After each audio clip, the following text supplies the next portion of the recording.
Ok, muchachos, el tema que vamos a ver a continuación es la ley de la división del trabajo, que es un tema el cual las empresas tienen que trabajar en el día a día. Es un método utilizado por las empresas buscando ser más eficientes en la parte de la producción, buscar maximizar sus beneficios, ¿no?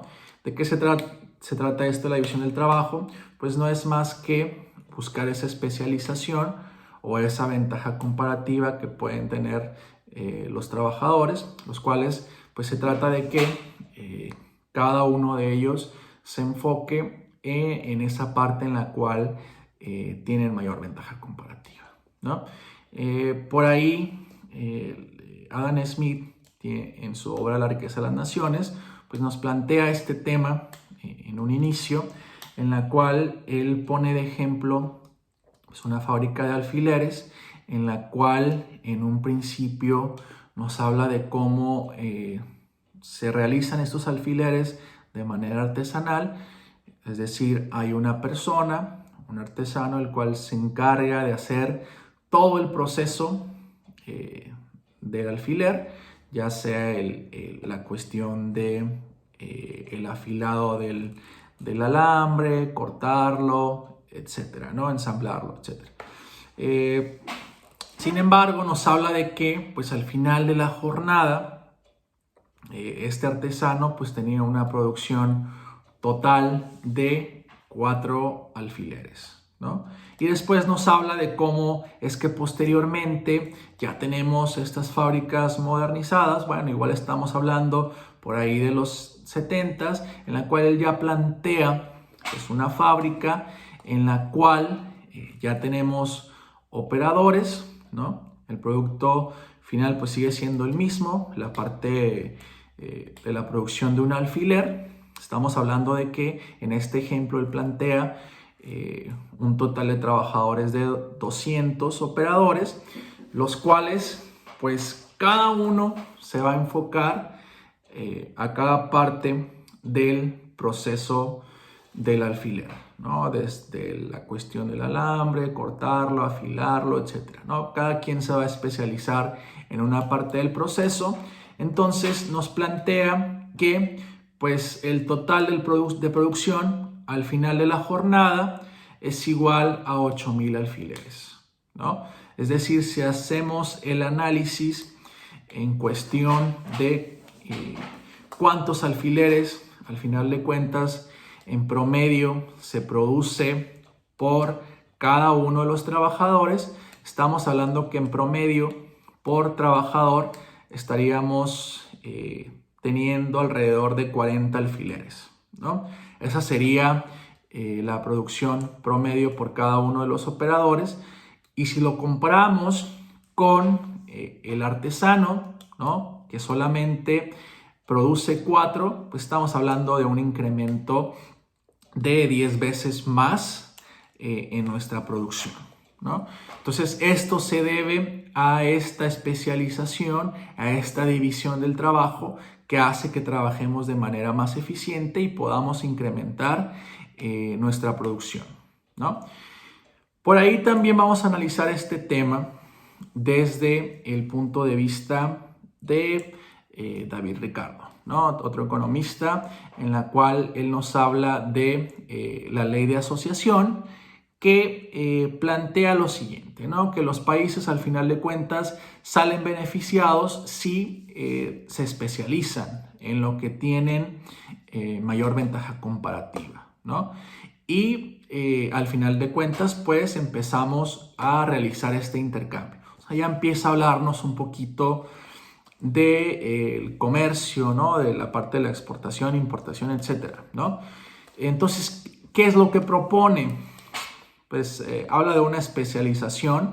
Los países se especializan, algunos por la cuestión logística, por la cuestión del ambiente en el cual se encuentran, las condiciones medioambientales, etcétera, pues son fuertes por la tecnología, lo que ustedes gusten, son fuertes en ciertos productos, en ciertos servicios. Entonces habla David Ricardo en esta parte que deben buscar esa especialización y después se debe dar pues esta parte del intercambio, ¿no? Por ejemplo, si hablamos de los ingleses, pues son buenos en la parte de la maquinaria, al igual que los alemanes, etcétera.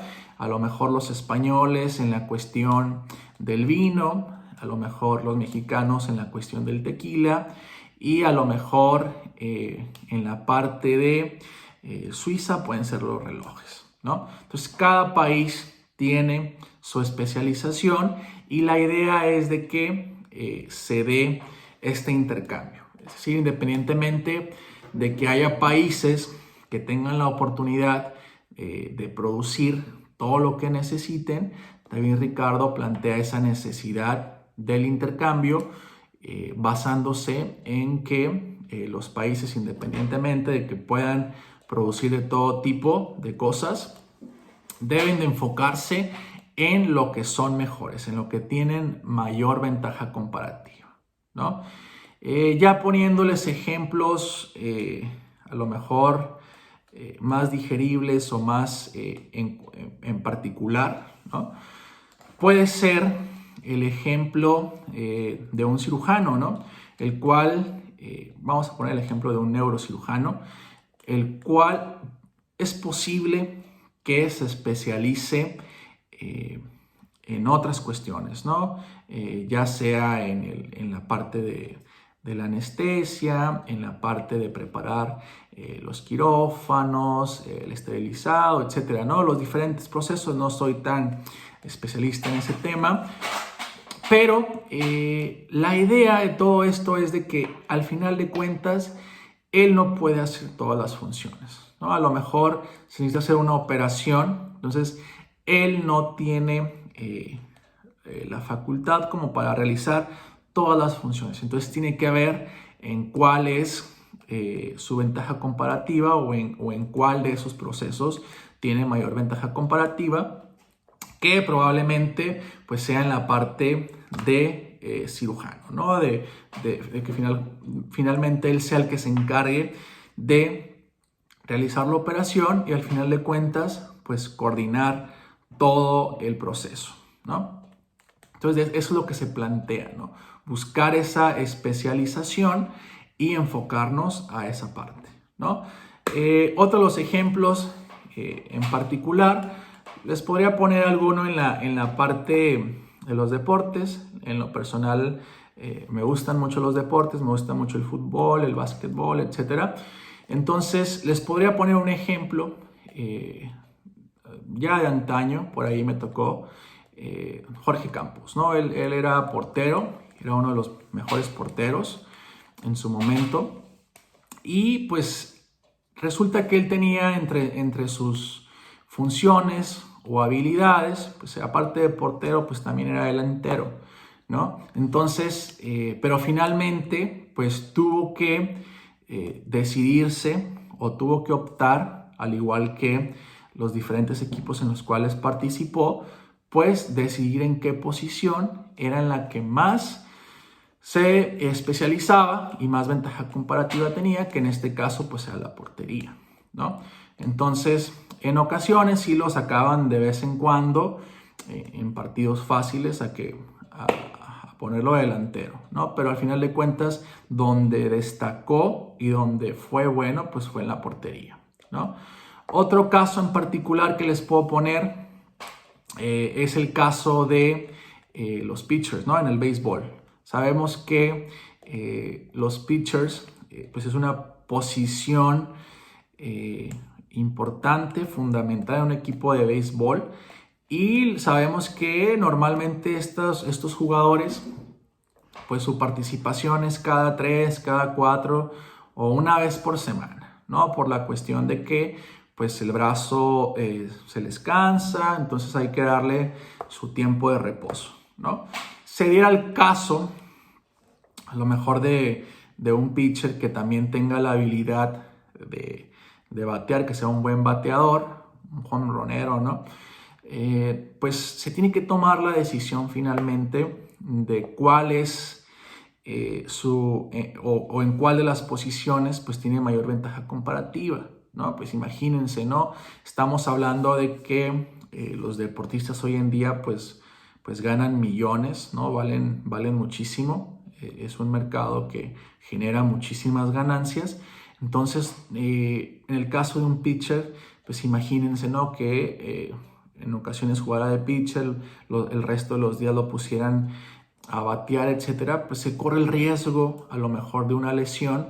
Entonces no es tan conveniente para los equipos implementar este tipo de estrategias, ¿no? Hay que cuidar a los lanzadores, pues, al final de cuentas es una de las posiciones en las cuales más se invierte, entonces no se puede arriesgar. Por esa razón hay que tomar la decisión de especializarnos en algo, ¿no? Y es algo que vemos hoy en día en las empresas, ¿no? En primera instancia, pues se les da una capacitación, ¿no? Finalmente entran a cada uno de los procesos, se empiezan a especializar, empiezan a capacitarse, hasta que llega el momento en el cual, pues ya los dueños, los gerentes, etcétera, los supervisores se dan cuenta de cuáles son esas ventajas que tienen los trabajadores, en qué posiciones son más eficientes y entonces sí poderles asignar una posición buscando que seamos más productivos, ¿no? Gracias.